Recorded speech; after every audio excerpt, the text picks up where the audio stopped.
Right, so thank you, ladies and gentlemen. We now come out of Charing Cross Station, which is on the Bakerloo and Northern lines, and having come out we turn immediately to the right. We make our way up a flight of stairs and then sharp right there is exit 10. We've been here before when I did my other video on Trafalgar Square, which I really wasn't able to finish because there's so much material. But anyway, we walk up these stairs to make our way towards street level. And once we've done that, we come out in the square, and you can see for yourself right ahead of us now is the Nelson column and the other attractions of Trafalgar Square. And you can see actually we've got people out today, although it's not as sunny as I would like it to have been. But anyway, can't have everything, I suppose. I'm not going to start off with Nelson. I will of course do Nelson in just a moment, but I really want to try and be a bit more methodical and cover all the statues so you know what they are. And there's one tucked in the corner here which is dedicated to Sir Charles Napier, and you'll see it in, well, perhaps you can see it now. So we're going to have a look at it, take a closer look. Right.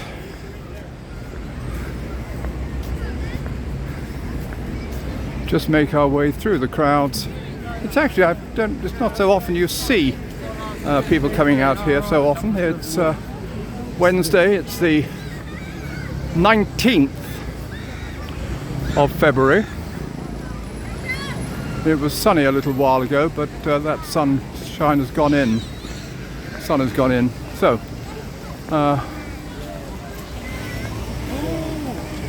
here we are. Now you can see me just walking my way up to the statue of Napier, and just a little way beyond that there's another little interesting feature of the square which a lot of people miss. Here.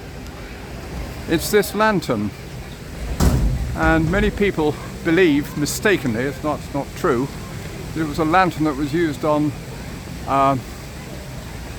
HMS Victory in the Battle of Trafalgar. That's not the case. It may have been one of the lanterns that was put up here in 1848 when they first demonstrated electricity to the public. But that's something I'm going to have to research. But anyway, that's the lantern in Trafalgar Square. And here we now have the statue. Let's get back and so we can get him in full.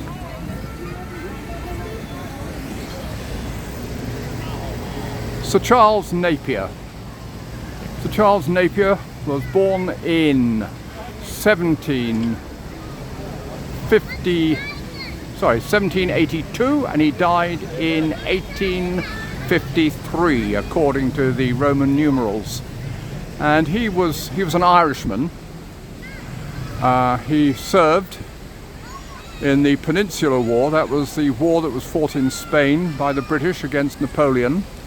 And he also served in the what was the other thing he served in? He served in the wars against Napoleon. Oh yes, and in the battle in 1812 against America, the American-British conflict at that time. Sir James Napier was then dispatched to India in 1842. At a time, what was he doing in India? Well, at that time in India, you have to realize you had the Mughal Empire. The Mughal Empire ruled India from the 1500s, and right throughout the end of the 17th century, it all started to fall apart and break up into separate provinces, and they're all warring with each other. And it was Sir Charles Napier who brought in the British troops and established law and order and civic peace, as it were, in the territory known as Sind, S-I-N-D. And it's said that once he'd done that, he sent a telegram to London with the Latin word peccavi, P-E-C-C-A-V-I. And that's translated from Latin into English, means I have sinned. But anyway, that's Actually, I don't believe that's entirely true, but it's a nice little story to tell anyway. Right, okay, well now we'll have a closer look at the Nelson Column. The Nelson Column, which is the best part of 170 feet tall. Columns like these are found in different parts of Europe. There's one in the Place de Vendôme in Paris, and there are others another one in Berlin. But it became the habit to start putting up columns. This really dates from the classical times, when the Romans put up a column to Trajan in the Roman Forum. So the idea is whenever you had an important person or a hero, they would stick up a column and they put a statue on top. Here what we've done this is to celebrate the great victories of Nelson. Right, so that is the statue or the Nelson's Column with the statue right at top. He was born in 1758, if I remember rightly. He was the son of a clergyman, and he was recruited into the British Royal Navy at the age of 12 by his uncle, who was also serving in the fleet. And he was then sent off to the Caribbean, and a bit later on he then went into the Mediterranean. But his first really major engagement was the Battle of St. Vincent, and that took place in the year 1797, and this great plaque commemorates the Battle of St. Vincent. You may not be able to see any of this. It's all dark, but anyway, well, maybe you can. I don't know. We'll see how it works out. But anyway, this is on the west side of the column, the Battle of St. Vincent, and that was really an engagement between the British naval forces and the Spanish Navy, which was then under the control of Napoleon Bonaparte. And so that's why the Navy had to be destroyed, obviously, because we were at war with France at that time. And we actually had been on and off since the year 1690. We had, way back in the Middle Ages, you had the 100 Years' War with France that went on for over 100 years, in fact. And then we had the Second 100 Years' War that started in 1690 and eventually finished in the Battle of Waterloo in 1812. Okay, we've come round here. Now, Nelson, yes, here. This is on the north side of the column. You have a representation of the Battle of the Nile, or the Battle of Aboukir Bay, which was fought in 1798. This was because Napoleon had ambitions to take over the Middle East, and what happened is we sent in the Navy to thwart those ambitions, and we met the Navy of Napoleon Bonaparte at Aboukir Bay, and we completely annihilated it. And in gratitude, the Khedive of Egypt, the ruler of Egypt, gave us the Cleopatra's Needle, which I'll talk about in some other video. Right, now let's move on. Oh yes, just to point out here, again, you may not be able to see it, but by this time Nelson had lost his arm at an engagement in Tenerife. That was just a very minor engagement. He also lost his eye in Corsica some years earlier, so he wasn't entirely complete. But anyway, there we are, lost bits and pieces, as people tend to do in battles.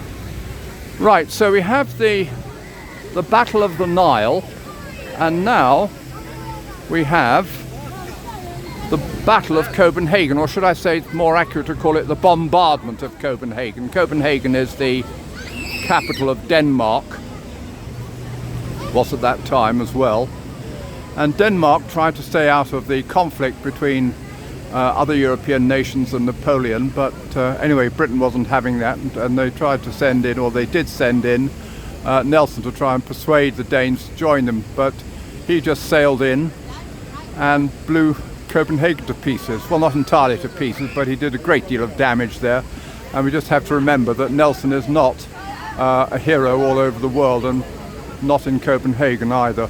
But anyway, that is the Bombardment of Copenhagen, 1802, on the east side of the plinth of Nelson's column.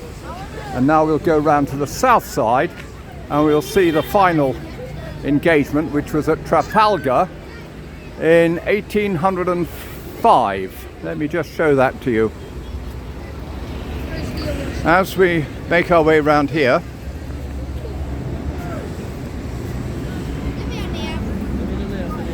Now what you will see on the south side, the bronze plaque which represents Nelson's victory at Trafalgar. That was the victory which cost him his life. He was shot down. He was strutting around on deck with all his military honours, and so it's very easy to spot, and he was picked off by a French sniper, so not surprising. Anyway, he died as a result. But the point was that in those days, what they used to have when they used to fight naval battles, you get two navies. They would all form a line, and one navy would sail off in a line against the other one. The other one would come in a line, and then when they were parallel to each other, they then start opening the cannons and bang, bang, bang, bang, bang, blow each other to bits. That was the theory. Now what Nelson did, which was rather different, was that Villeneuve, the commander of the French fleet, he played by the rules. He formed his ships, 33 of them, in a single line, but Nelson didn't approach him from the front. He came in from the side at a 90-degree angle, having split up the two columns. And so what they did effectively was cut Villeneuve's fleet into three, and Villeneuve, who was right at the head of the fleet, just went sailing off into the Atlantic, and the British ships were able to really bombard the French to smithereens, but it did eventually cost Nelson his life. So anyway, that is the plaque which commemorates the victory of Nelson. Right, let's turn around now, and we're looking all the way down Whitehall. I'll go down there a bit later, not now. Got all that to come, and I'll make my way back, and I'll show you just one or two other bits and pieces that relate to the square, so that if you should come down here, you'll know or get a much better idea of why they're here. Should point out, as I say, Nelson is not a hero. We've got another man here who is not necessarily a hero to everyone. This is Major General Sir Henry Havelock. Major General Sir Henry Havelock, who again saw action in the Napoleonic Wars. He was sent to India, and he was actually sent to deal with what we used to call the Indian Mutiny. I think they now call it the First War of Indian Independence. But he successfully helped to suppress the mutiny, or the War of Independence, but he contracted cholera and he died, and he is buried at Lucknow. So that is Major General Sir Henry Havelock. We'll go forward, and in going forward, directly ahead of me, there is a statue of King George IV on horseback. It's called an equestrian statue. Oh look, those are the fountains. I think I told you already that the water from the fountains is actually pumped, but it used to come out of the ground through an artesian well, not anymore. Okay, so that's the statue of George IV, and I'll talk about him in just a moment, once I get round and get a good viewing position. As I remember, it had to be round here somewhere. Yes. Now then, let's just have a look. Just be patient with me, ladies and gentlemen. I will take you to the best viewing position, which is just down here. There we go. So, that is George IV. He was born in 1762. He was the first son of George III, and so that's how he became George IV. He was crowned in 1820, but he really effectively became king in 1811 when George III, who'd had mental health issues, I think that's what they call it these days, he suffered from a terrible condition, and eventually it became incurable in 1811. So they put in George as the Prince Regent, which meant to say that he conducted all the royal duties as king, but he had to wait until 1820 for his father to die before he could be crowned as king. And while he was regent, we call that period the Regency, and that's why we have Regent Street and Regent's Park, which are named in honour of him. He's not regarded as one of our best kings, But one of the great virtues, redeeming virtues I suppose, is he had excellent artistic taste. And you see many of the paintings which he collected at are now hanging in Buckingham Palace, and I'll talk about that again later on. While we're talking about paintings, by the way, that is the National Gallery, and I'll come back to that in just a moment. Before I do that, there's something else I need to show you down here, and that is the standards of imperial measure. We still in this country use yards, feet and inches. There was an attempt to turn us all metric while we were part of the European Union. That didn't really work out very well. And they've put down here what is the official length of a foot, 2 feet, the imperial yard, and I think they've got the metre down there as well. So if there was any doubt about that, you could come down here with your own tape measure and just check it off. Anyway, that's what is down here. Now, as well as this, we also have busts of other sea lords, Beatty and Jellicoe, and then further down we have Cunningham. Let me just talk a bit about Jellicoe first of all. He was the man who fought in the Battle of Jutland in 1916, First World War, against the German Navy. Didn't quite defeat it, but did a lot of harm, and so did Beatty as well. He came up more or less behind him and inflicted even more damage, but neither of them were able to completely defeat the German Navy. But anyway, they did enough to earn them busts here in the company of Nelson. And then moving further on, what we now have is the bust of Cunningham. He was another sea lord, and he was more active, I think, in the Second World War, and was responsible for the evacuation of British troops from Greece. So that is Cunningham. Right, what I'll now do is go towards the last thing I want to talk about is the plinth, sometimes known as the Fourth Plinth. And it's really, when they designed Trafalgar Square, the thinking is that they would put up a statue to King William IV, who was the brother of King George IV, but somehow they never got round to it for whatever reason, and the plinth remained vacant then for years and years and years and years and years and years and years. And then they started putting up all sorts of really quite bizarre examples of modern art which goes out of its way to bewilder, exasperate the public, at great public expense, I might add. I'm not entirely certain what this is supposed to represent. It seems to me to be a set of faces. I think it's of all the faces of trans people, either in London or throughout the world, who've not been recognised.